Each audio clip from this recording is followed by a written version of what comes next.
El furibundo incendio de Los Gallardos en Almería ya está estabilizado tras quemar más de 7.000 hectáreas y dejar al menos 13 muertos. Hola, ¿cómo están? Bienvenidos a Euronews Hoy. Los servicios de emergencia continúan trabajando en la zona mientras las autoridades investigan las causas de un fuego que ya es uno de los más letales de los últimos años en la región. Hay una decena de personas en paradero desconocido y ahora el reto para las autoridades será identificar los cadáveres de las víctimas. Mientras, en Oriente Medio, la paz entre Irán y Estados Unidos parece una entelequia tras los ataques cruzados de ambas naciones. Estados Unidos ha lanzado una nueva oleada de ataques selectivos contra posiciones proiraníes, lo que ha disparado por completo la tensión en el estrecho de Hormuz y que ha sido respondido con bombardeos sobre Jordania, Kuwait, Bahrein y Omán por parte del régimen iraní. La inestabilidad en esta ruta marítima, que es clave para el comercio global, ya está provocando fuertes repuntes en el precio del petróleo ante el temor internacional de un bloqueo en el suministro de crudo. En otro orden de cosas, ha muerto a los 78 años el actor Sam Neill, conocido por películas como Parque Jurásico o El pianista. Neill deja atrás una trayectoria de más de 5 décadas que lo consolidó como uno de los rostros más respetados en Hollywood. Comenzamos con el informativo. El presidente del Gobierno español, Pedro Sánchez, reclamó el lunes a la Unión Europea un gran acuerdo frente a la emergencia climática a la que se enfrenta el continente. Desde el puesto de mando avanzado del incendio forestal de Los Gallardos en Almería, que se ha cobrado la vida de al menos 13 personas, el mandatario advirtió que el cambio climático mata. La propuesta debería ser aprobada por una mayoría cualificada, lo que requiere el voto favorable de al menos 15 Estados miembros que representan el 65% de la población europea total. No solamente tenemos que reaccionar cuando se producen estos incendios, sino que tenemos que prevenir. Por ejemplo, tenemos que prevenir asegurando y perimetrando las zonas de los municipios. Por supuesto, tenemos que prevenir, como bien antes decía el presidente de la Junta de Andalucía, y ya se están impulsando precisamente esos cursos, esa formación particularmente a los jóvenes, pero no solamente a los jóvenes, en centros educativos, de cómo reaccionar ante incendios, ante emergencias de protección civil, como por desgracia cada vez son más comunes. Antes de comparecer, Sánchez sobrevoló en helicóptero las zonas afectadas por el fuego con salida y llegada al puesto de mando instalado en Turre. El expresidente Mariano Rajoy ha suscitado la polémica tras afirmar que la selección francesa está jugando textualmente sin franceses en el Mundial de este año. Rajoy hizo este comentario en una columna sobre el Mundial que ha estado escribiendo para el periódico El Debate. Su último artículo anticipaba el próximo partido de España contra Le Blues, en una semifinal totalmente europea. Escribió que Francia contaba con una plantilla de primer nivel, pero a continuación añadió rápidamente que en ella no había ningún francés, en una aparente referencia al hecho de que muchos jugadores del equipo tienen orígenes inmigrantes o proceden de antiguas colonias francesas. De los 26 jugadores convocados por Deschamps, solo 3 nacieron fuera de Francia. Michael Olise, nacido en Londres, de padre inglés y madre francesa; Marcus Thuram, nacido en Italia, hijo de la leyenda del fútbol francés Lilian Thuram; y Brice Samba, nacido en la República Democrática del Congo. Rajoy ha recibido numerosas críticas por sus comentarios, que han sido tachados de racistas y xenófobos. Los legisladores franceses han intervenido para condenar lo que calificaron de arrebato racista y exigen que cese de inmediato los ataques contra sus jugadores. Hace apenas unos días, tras la victoria de Francia sobre Paraguay, Kylian Mbappé fue objeto de insultos racistas por parte de una diputada de Paraguay que afirmó en redes sociales que era un camerunés que se hacía pasar por un francés. Los líderes de la denominada Coalición de los Dispuestos se reunirá en París el lunes para debatir el apoyo a Ucrania. El grupo, formado por más de 2 decenas de aliados de Ucrania, se centrará en la cooperación en materia de defensa aérea, así como en la creación de un sistema de misiles antibalísticos. Según un asesor del presidente francés Emmanuel Macron, el objetivo de la reunión es demostrar que los aliados occidentales mantienen su apoyo a Ucrania y que Rusia no puede confiar en el cansancio de la guerra. La reunión está prevista para la víspera de las celebraciones anuales del Día de la Bastilla en Francia. El Palacio del Elíseo ha indicado que el desfile de este año reunirá cerca de 6.800 militares. La coalición se creó en París y está dirigida conjuntamente con el Reino Unido. Está previsto que 2 nuevos miembros, Moldavia y Macedonia del Norte, participen en la reunión por primera vez. Mientras las guerras y las tensiones comerciales reconfiguran los mercados mundiales, la seguridad alimentaria de Europa se ve de nuevo bajo presión. El conflicto en el que está involucrado Irán ha provocado una subida de los precios de los fertilizantes, lo que ha suscitado nuevas preocupaciones tanto entre los agricultores como entre los consumidores. En declaraciones al programa Europe Today de Euronews, el ministro irlandés afirmó que el sector está preocupado, pero que tiene un papel que desempeñar. Food security and those vulnerabilities in Europe are to the forefront of everybody's mind now in terms of where we get our core ingredients from. So in terms of the Irish presidency of the EU for the next 6 months, we have 3 overarching priorities of competitiveness, values and security. And from my perspective, chairing the Agri-Fish Council for the next 6 months, security and food security and the contribution of our farmers and our fishermen and women all over Europe is not in conflict with other elements of the security debate, but is an integral part of it. Los ministros deben pronunciarse sobre el plan de acción sobre fertilizantes de la Comisión Europea. Para Haydon se trata de una medida decisiva y rápida para apoyar a los agricultores ante estos importantes costes de los insumos y reconocer las presiones que estas fluctuaciones de precios ejercen sobre la producción alimentaria. En Francia, el fuego devora el bosque de Fontainebleau a unos 70 kilómetros al sur de París, con 800 hectáreas calcinadas, 400 bomberos movilizados y la autopista A6 cerrada. El incendio, de una intensidad sin precedentes, ha destruido 2 viviendas y otras 15 han sido evacuadas en el departamento de Sena y Marne desde la tarde del domingo. Las labores de extinción del fuego podrían prolongarse durante varios días en plena ola de calor. Los trenes de alta velocidad entre París y Lyon han vuelto a la normalidad tras repararse la línea dañada por el fuego. Alors ce feu, il est particulièrement complexe à combattre, d'abord de par le vent qui le pousse dans un massif forestier qui est très rocailleux, très complexe d'accès, même si on a des pistes un peu partout qui permettent aux touristes de s'y promener. Les véhicules de sapeurs-pompiers ont beaucoup de mal à rentrer dans le massif et à pouvoir se déplacer. Et enfin, le fait qu'on ait une forte présence de rochers avec un dénivelé dans la forêt fait que les pompiers ont du mal à établir les tuyaux avec une végétation qui est très dense et très sèche également en ce milieu de canicule rouge depuis quelques jours et quelques semaines déjà. El operativo ha sido reforzado con medios aéreos y se esperan más refuerzos de toda Francia en vísperas de la fiesta nacional del 14 de julio. Muchos fuegos artificiales han sido anulados y reemplazados por espectáculos luminosos con drones. El número de fallecidos por los devastadores terremotos gemelos que sacudieron Venezuela hace casi 20 días ha ascendido el domingo a cerca de 4.500. El gobierno informó de que más de 19.500 personas vivían en campamentos debido a la destrucción. A finales de junio, 2 terremotos de magnitud 7,2 y 7,5 sacudieron Caracas y el estado costero de La Guaira. Los seísmos destruyeron o arrasaron por completo bloques enteros de pisos de gran altura, dejando a muchas personas desplazadas y sin hogar. El gobierno afirmó que en los próximos días comenzaría a proporcionar a las familias algunos pisos que se encontraban en construcción antes del seísmo, pero señaló que se necesitarían recursos significativos para construir más y ofrecer ayudas para el alquiler y la adquisición de viviendas. Mientras tanto, muchos venezolanos siguen buscando a familiares sepultados bajo los escombros. Aunque cada vez se dispone de más maquinaria para ayudar en las labores de búsqueda y rescate, muchos sostienen que la ayuda del gobierno sigue siendo insuficiente para las familias que buscan los cuerpos.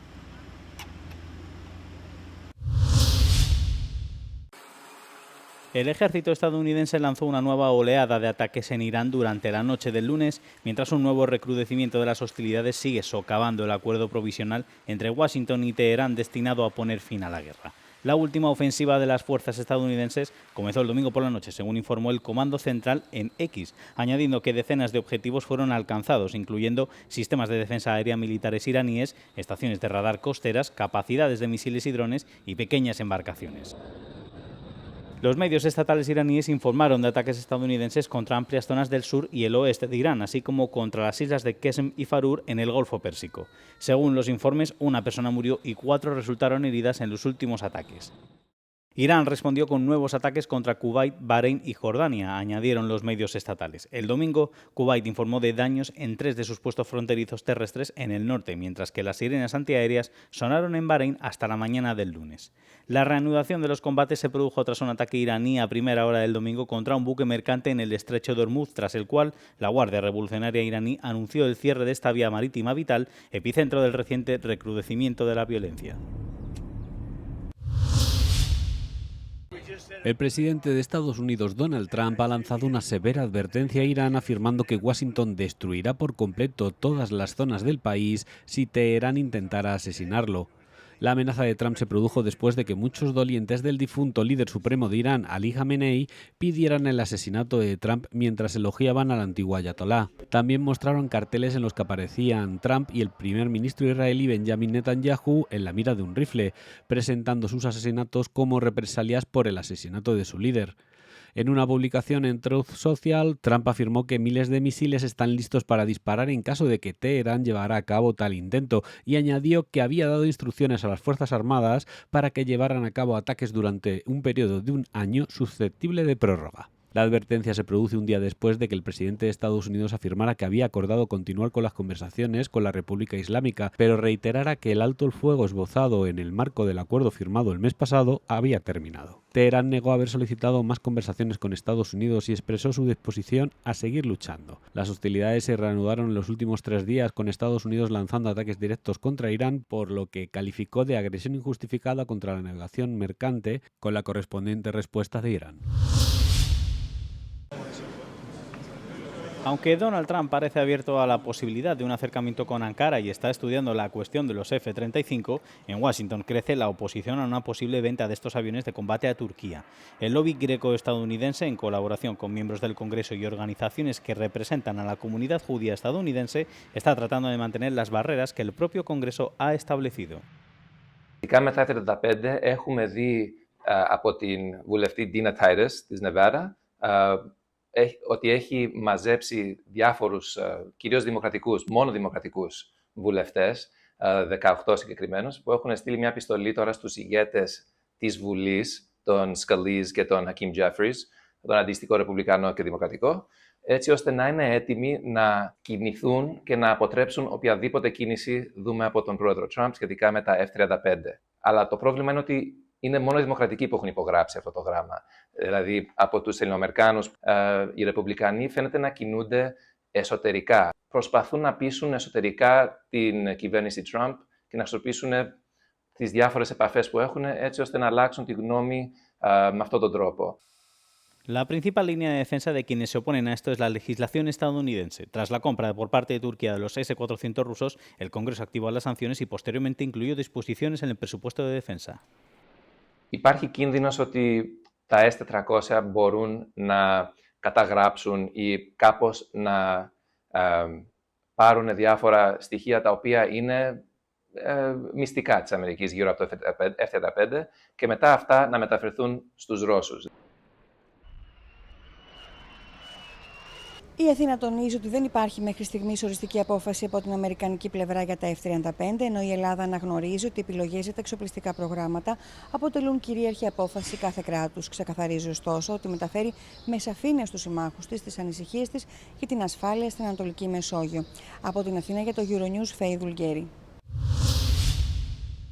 El Parlamento de Israel ha anunciado que el país celebrará elecciones nacionales el 27 de octubre, en unos comicios que se consideran ampliamente como un referéndum sobre el primer ministro Benjamin Netanyahu. El Parlamento israelí, conocido como la Knesset, concluirá su mandato el 17 de julio, lo que permitirá a la coalición gobernante completar su mandato de 4 años por primera vez en décadas. Se trata de las primeras elecciones nacionales desde el inicio de la guerra de Israel en Gaza en 2023, el conflicto de Hezbolá en el sur del Líbano y la ofensiva contra Irán respaldada por Estados Unidos a principios de este año. Netanyahu es el primer ministro que más tiempo ha permanecido en el cargo en la historia del país. Ha ocupado el cargo en varias ocasiones durante mandatos no consecutivos y ha manifestado su intención de presentarse de nuevo. Su gobierno es una de las coaliciones más de derechas de la historia de Israel, pero las encuestas revelan que muchos están descontentos con Netanyahu, principalmente por su gestión de la guerra contra Irán.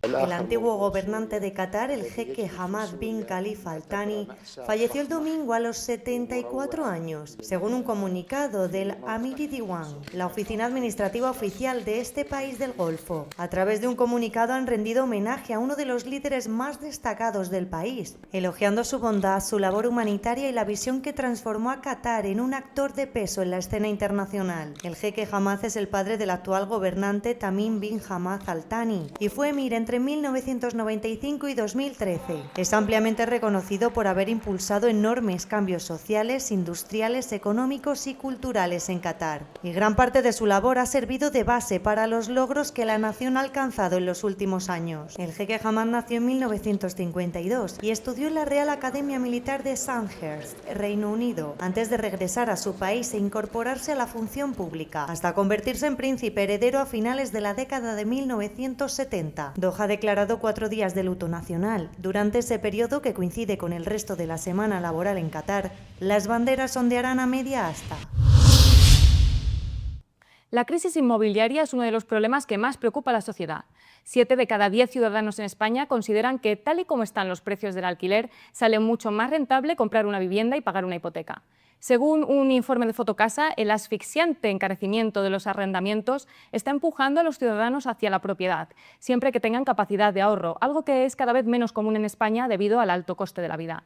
Eso sí, el informe alerta de un dato. Más de la mitad de los encuestados teme que estemos a las puertas de una nueva burbuja inmobiliaria. Tienen todos los detalles en un reportaje en nuestra página web. En Tailandia, al menos 27 personas han muerto y decenas resultaron heridas en el incendio de un bar a las afueras de Bangkok este domingo.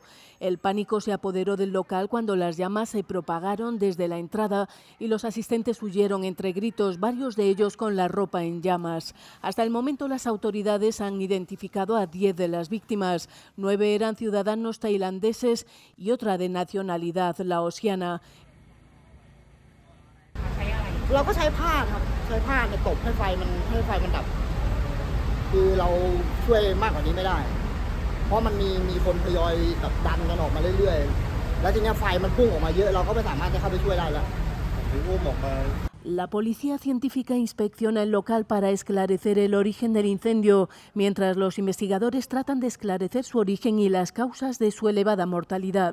ผู้เสียชีวิตส่วนใหญ่จะอยู่ในห้องน้ำชายและหญิงดังนั้นเมื่อเกิดเหตุเนี่ยด้วยอาการตื่นตระหนกแล้วก็ไม่รู้ว่าจะไปทางไหนเนี่ยแล้วไฟดับเนี่ยก็วิ่งเข้าห้องน้ำอาจจะไปหาทางพื้นที่ที่ออกได้หรือไปหาน้ำนะครับ Se trata del incendio más mortífero en Tailandia desde el registrado en la discoteca Santika de Bangkok durante la Nochevieja de 2009, en el que murieron 67 personas y más de 200 resultaron heridas.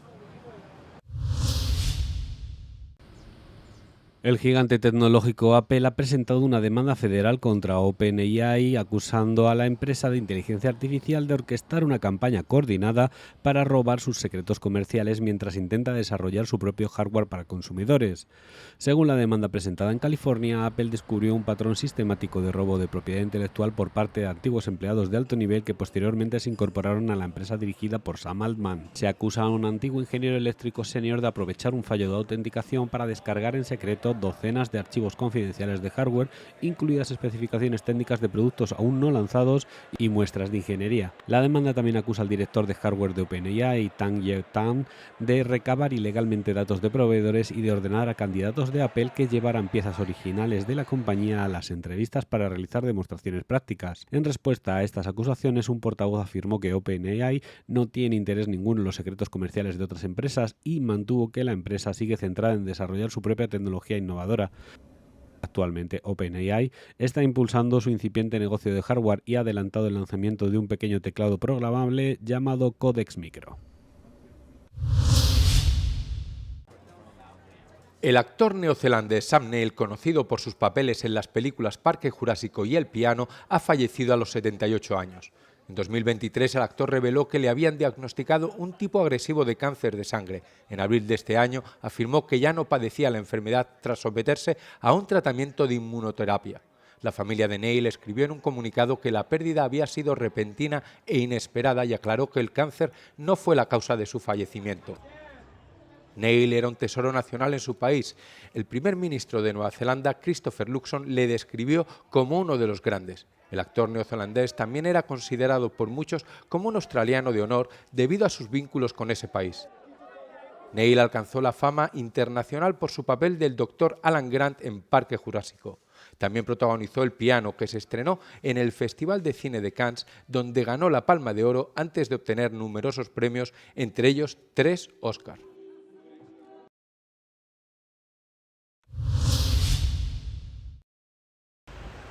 Las cámaras de vigilancia ya forman parte del paisaje cotidiano en muchos espacios públicos. Frente a esta tendencia, Nicole Scheller y Daniel Preuss, fundadores de la startup Urban Privacy, quieren lanzar un mensaje a través de la moda.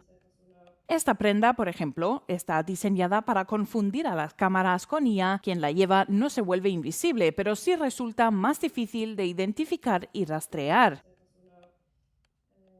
Also das Hauptproblem ist einfach, dass wir nicht wissen, wo die Daten hinfließen. Also digitale Daten sind einfach die neue Ressourcenquelle. Also wenn man sich halt anschaut, Meta, zum Beispiel auch die neue Meta-Classes, wo dann halt auch Gesichtserkennung zum Beispiel auch schon mit drin ist. Es ist halt eine Software, die Menschen aufgrund ihres äußeren Erscheinungsbildes in Schubladen steckt und bewertet. El producto más vendido de la empresa es una funda para teléfonos que impide que el dispositivo se conecte a las antenas de telefonía o pueda ser rastreado mediante GPS. También han diseñado un pañuelo con un código QR que, al ser fotografiado, redirige a una página con un mensaje claro: No quiero salir en tus fotos. In erster Linie haben wir den Eindruck, dass das Interesse und die Awareness zu dem Thema steigt, also dass mehr Leute sich mit dem Thema beschäftigen, dass es auf vielen Plattformen mehr Sichtbarkeit bekommt. Das Interesse daran steigt, wie kann ich denn vielleicht mit den Systemen anders umgehen, wie kann ich mich auch vor Tracking schützen. Mientras algunos políticos y cuerpos policiales defienden el uso de la IA y las tecnologías de rastreo para combatir la delincuencia, estos dos empresarios sostienen que la privacidad y la protección de datos no deben quedar relegadas a un segundo plano.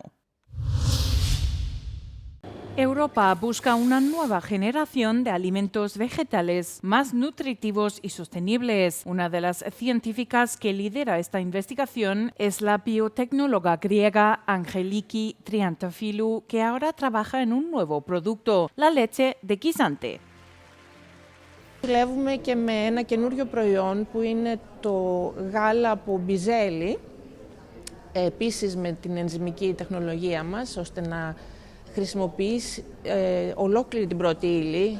Η δική μας μέθοδος εξασφαλίζει όλες τις ποιότητες και όλη τη διατροφική αξία του μπιζελιού και είναι βέβαια μια φιλική προς το περιβάλλον métodos. La investigadora sostiene que el futuro de la alimentación vegetal no pasa por seguir las modas, sino por desarrollar alimentos con un auténtico valor nutricional. Το στίχημα τώρα είναι η καλή ποιότητα σε όλη την γάμα των προϊόντων και ζωικών και φυτικών και να μην ακολουθούμε μόδες, αλλά να δημιουργούμε τρόφιμα τα οποία πραγματικά έχουν ένα πλεονέκτημα, έχουν υψηλή διατροφική αξία. Pero la científica no plantea sustituir por completo los productos de origen animal. Η ζωική παραγωγή δεν μπορεί να αυξηθεί απεριόριστα για να καλύψει τις ανάγκες του πλανήτη που γινόμαστε όλο και περισσότεροι κάτοικοι του. Επίσης, αντί να έχουμε υπερβολικά εντατική ζωική παραγωγή, θα μπορούσαμε να καλύψουμε κάποιες ανάγκες διατροφικές από το μπιζέλι που έχει καλή ποιότητα πρωτεΐνης. Los cultivos vegetales suelen requerir menos agua, tierra y otros recursos naturales que la producción ganadera.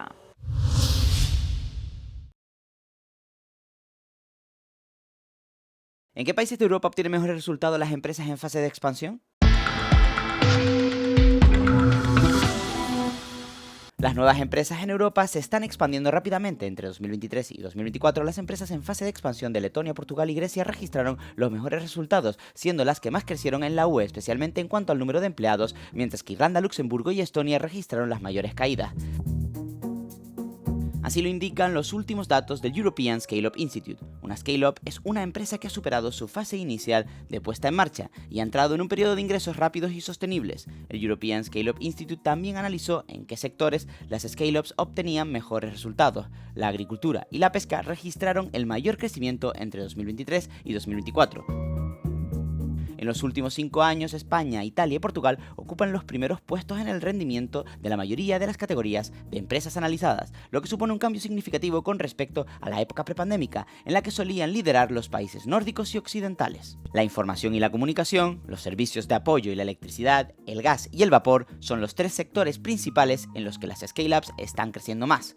El sector de la electricidad y el gas registró la trayectoria ascendente más pronunciada entre 2020 y 2024, debido a la transición energética de la UE.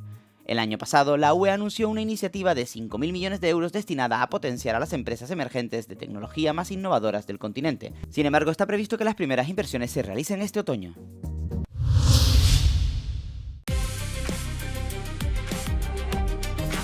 You're watching Euronews' fact-checking show, The Cube.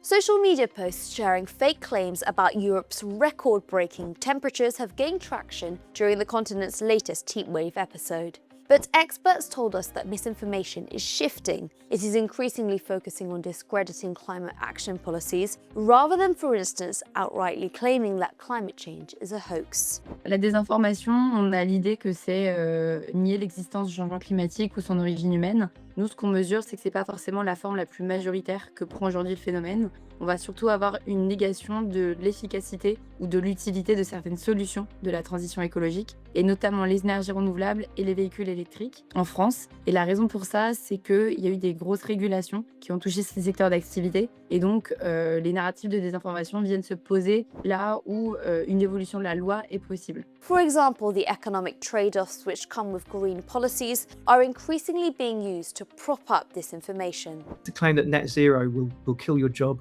it will drive up your bills, it will destroy your traditional industries, heat pumps don't work, the EV mandates is the death of the local car plants, and it's done to working people and it's not done for them. And this doesn't need any ideology at all, it just needs a heating bill. Monetizing social media content is also a highly lucrative business, which ties into the increasing amount of misleading climate content on social media. Those sort of conspiracy theories, those lies, that ABC of climate distance, or the anything but climate, has become sort of a viral meme every time. It's something that these disinfluencers who are reliant on the attention economy to make their money, so they have an incentive to post every day. As for the future of climate misinformation, experts believe that it will likely depend on existing narratives.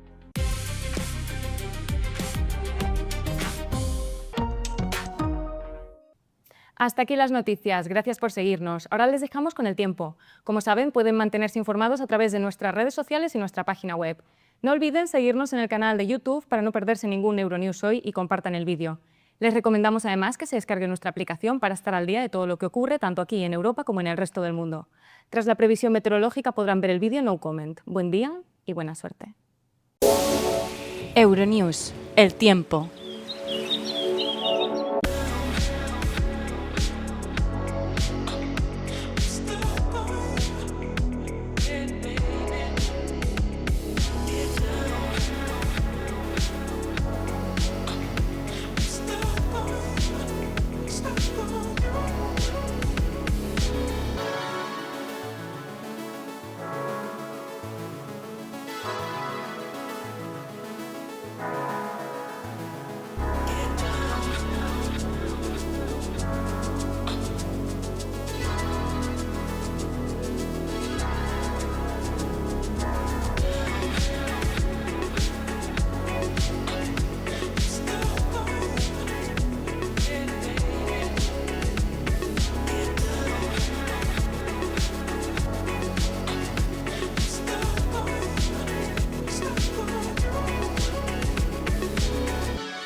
podía hacer ni otro recaudo, solo ahí que se me